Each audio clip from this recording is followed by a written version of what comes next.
ಈ ಮೂವಿನಲ್ಲಿ ನಮಗೆ ಒಬ್ಬ ವ್ಯಕ್ತಿಯನ್ನ ತೋರಿಸ್ತಾರೆ. ಆ ವ್ಯಕ್ತಿಯ ಹೆಸರು ಅರವಿಂದ್ ಅಂತ. ಸಾಮಾನ್ಯ ಟ್ರೆಕ್ಕಿಂಗ್ಗೆ ಕಾಡಿನಲ್ಲಿ ಹೋಗಿದ್ದ.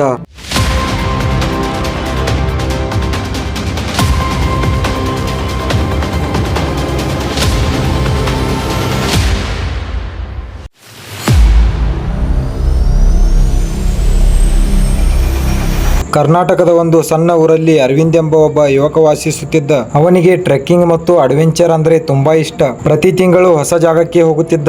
ಒಂದು ದಿನ ಅವನಿಗೆ ಅವನ ಸ್ನೇಹಿತ ಹೇಳಿದ, ನಗರದಿಂದ ದೂರ ಒಂದು ಹಳೆಯ ಕಾಡು ಇದೆ, ಅಲ್ಲಿ ಹೋದವರು ವಿಚಿತ್ರ ಅನುಭವದ ಬಗ್ಗೆ ಹೇಳ್ತಾರೆ. ಅರವಿಂದ್ ತಕ್ಷಣ ಆಸಕ್ತಿ ತೋರಿದ. ಇದೇ ಜಾಗಕ್ಕೆ ಹೋಗ್ಬೇಕು ಎಂದು ನಿರ್ಧರಿಸಿದ. ಎಲ್ಲರೂ ಎಚ್ಚರಿಸಿದರು, ಅಲ್ಲಿ ಹೋಗಬೇಡ, ಅದು ಅಪಾಯಕಾರಿ ಕಾಡು.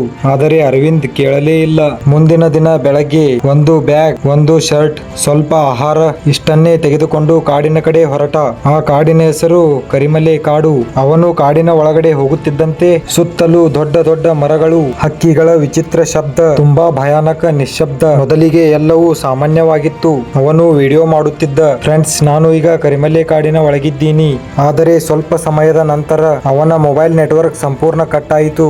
GPS ಕೂಡ ಕೆಲಸ ಮಾಡಲಿಲ್ಲ. ಸಂಜೆ ಆಗುತ್ತಿತ್ತು. ಅರವಿಂದ್ ಹಿಂತಿರುಗಲು ಪ್ರಯತ್ನಿಸಿದ. ಆದರೆ ಅವನು ಬಂದ ದಾರಿ ಕಾಣಿಸಲೇ ಇಲ್ಲ. ಎಲ್ಲ ಕಡೆ ಒಂದೇ ತರದ ಮರಗಳು. ಅವನು ಗಾಬರಿಗೊಂಡ. ಆದರೆ ಎಷ್ಟೇ ಓಡಿದರೂ ಮತ್ತೆ ಅದೇ ಜಾಗಕ್ಕೆ ಬರುತ್ತಿದ್ದ.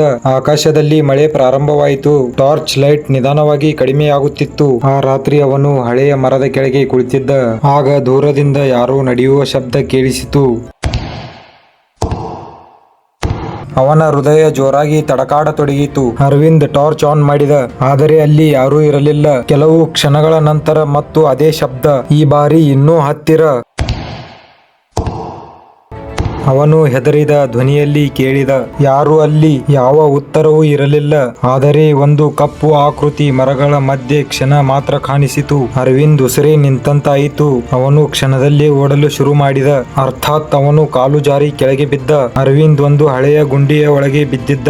ಅದು ಒಂದು ಗುಹೆ. ಒಳಗೆ ತುಂಬಾ ಕತ್ತಲೆ. ಗೋಡೆಗಳ ಮೇಲೆ ವಿಚಿತ್ರವಾದ ಗುರುತುಗಳು, ಹಳೆಯ ಬೆಂಕಿಯ ಆವೇಶಗಳು. ಯಾರೋ ಇಲ್ಲಿ ವಾಸಿಸುತ್ತಿದ್ದಂತೆ ಕಾಣುತ್ತಿತ್ತು. ಅವನು ನಿಧಾನವಾಗಿ ಒಳಗೆ ನಡೆದ. ಆಗ ಒಂದು ಹಳೆಯ ಡೈರಿ ಸಿಕ್ಕಿತು. ಅದರ ಮೇಲೆ ಬರೆದಿತ್ತು, ಈ ಕಾಡಿನಿಂದ ಯಾರೂ ಹೊರಗೆ ಹೋಗಲಾರರು. ಅವನ ಕೈಗಳು ನಡುಗುತ್ತಿದ್ದವು. ಅವನು ಡೈರಿ ಓದಲು ಶುರು ಮಾಡಿದ.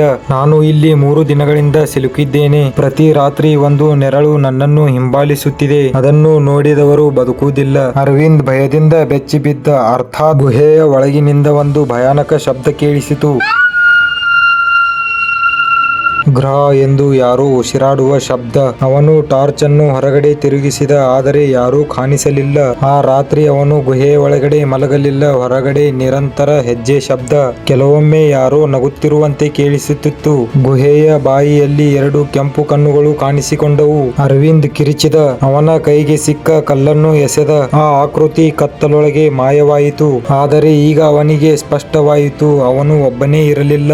ಮುಂದಿನ ದಿನ ಅವನ ಬಳಿ ಆಹಾರ ಬಹುತೇಕ ಮುಗಿದಿತ್ತು. ನೀರು ಕೂಡ ಕಡಿಮೆಯಾಗಿತ್ತು. ಅವನು ಕಾಡಿನಿಂದ ಹೊರಬರಲು ನಿರ್ಧರಿಸಿದನು. ಸೂರ್ಯನ ದಿಕ್ಕು ನೋಡಿ ನಡೆಯಲು ಶುರು ಮಾಡಿದನು. ಆದರೆ ಕಾಡು ಇನ್ನಷ್ಟು ದಟ್ಟವಾಗುತ್ತಿತ್ತು. ಅರ್ಥಾತ್ ಅವನಿಗೆ ದೂರದಲ್ಲಿ ಒಂದು ಹಳೆಯ ಮನೆ ಕಾಣಿಸಿತು. ಅವನು ಆಸೆಯಿಂದ ಅತ್ತಕ್ಕೆ ಓಡಿದನು. ಆ ಮನೆ ತುಂಬಾ ಹಳೆಯದು. ಬಾಗಿಲು ನಿಧಾನವಾಗಿ ತೆರೆದಿತ್ತು. ಒಳಗಡೆ ಯಾರೂ ಇರಲಿಲ್ಲ. ಆದರೆ ಒಂದು ಟೇಬಲ್ ಮೇಲೆ ಹೊಸದಾಗಿ ಇಟ್ಟ ಆಹಾರ. ಅರವಿಂದ್ ಗಾಬರಿಯಾದ. ಅರ್ಥಾತ್ ಮೇಲ್ಚಾವಣಿಯ ಶಬ್ದ. ಅವನು ಮೇಲೆ ನೋಡಿದ. ಒಂದು ನೆರಳು ವೇಗವಾಗಿ ಓಡಿತು. ಅವನ ದೇಹ ನಡುಗತೊಡಗಿತು. ಅರವಿಂದ್ ಮನೆ ಬಿಟ್ಟು ಓಡಿದ. ಆಗ ಅವನಿಗೆ ಸತ್ಯ ಗೊತ್ತಾಯಿತು. ಅವನು ಓಡುತ್ತಾ ಮತ್ತೆ ಅದೇ ಜಾಗಕ್ಕೆ ಬರುತ್ತಿದ್ದ. ಕಾಡು ಅವನನ್ನು ಹೊರಗೆ ಬಿಡುತ್ತಿರಲಿಲ್ಲ. ಅರ್ಥಾತ್ ಒಬ್ಬ ವೃದ್ಧ ಅವನ ಮುಂದೆ ಕಾಣಿಸಿಕೊಂಡ. ವೃದ್ಧ ನಿಧಾನವಾಗಿ ಹೇಳಿದ, ಈ ಕಾಡು ದಾರಿ ತಪ್ಪಿದವರನ್ನು ಬಿಡುವುದಿಲ್ಲ. ಅರವಿಂದ್ ಕಣ್ಣೀರಿನಿಂದ ಕೇಳಿದ, ನಾನು ಹೇಗೆ ಹೊರಗೆ ಹೋಗೋದು? ವೃದ್ಧ ಹೇಳಿದ, ಭಯವನ್ನು ಗೆದ್ದವನೇ ಬದುಕಿ ಹೊರಗೆ ಬರುತ್ತಾನೆ. ಕೊನೆಯ ರಾತ್ರಿ ಅರವಿಂದ್ ಧೈರ್ಯವಾಗಿ ಕಾಡಿನ ಒಳಗಡೆ ನಡೆಯಲು ಶುರು ಮಾಡಿದ. ಆ ನೆರಳು ಮತ್ತೆ ಅವನ ಮುಂದೆ ಬಂತು. ಈ ಬಾರಿ ಅವನು ಓಡಲಿಲ್ಲ. ಅವನು ಕಣ್ಣು ಮುಚ್ಚಿ ಮುಂದೆ ನಡೆದ. ಕೆಲವು ಕ್ಷಣಗಳ ನಂತರ ಎಲ್ಲ ಶಬ್ದಗಳು ನಿಂತವು. ಬೆಳಗ್ಗೆ ಅವನು ಕಾಡಿನ ಹೊರಗಡೆ ರಸ್ತೆಯ ಬಳಿ ಎದ್ದುಕೊಂಡ. ಒಬ್ಬ ಟ್ರಕ್ ಡ್ರೈವರ್ ಅವನನ್ನು ಕಂಡು ಆಸ್ಪತ್ರೆಗೆ ಕರೆದುಕೊಂಡು ಹೋದ. ಆ ಕಾಡಿನಲ್ಲಿ ಏನೋ ಇತ್ತು, ಮಾನವ ಅಲ್ಲದ ಏನೋ.